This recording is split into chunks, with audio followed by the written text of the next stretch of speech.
ইসলামে সন্তান মহান আল্লাহর পক্ষ থেকে অন্যতম নিয়ামত ও অনুগ্রহ এবং পবিত্র আমানত। পবিত্র কোরআনে সন্তানকে পার্থিব জীবনের শোভা ও চোখের শীতলতা হিসেবে বর্ণনা করা হয়েছে।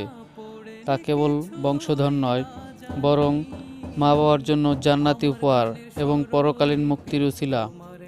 আল্লাহ তাআলা যাকে ইচ্ছা তাকে পুত্র বা কন্যা সন্তান দান করেন, যা তার সর্বময় ক্ষমতার নিদর্শন।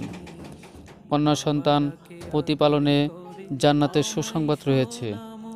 সন্তানকে সঠিক দিনী শিক্ষা দেওয়া, হালাল উপার্জন এবং আদর্শ মানুষ হিসেবে গড়ে তোলা পিতামাতার পবিত্র দায়িত্ব।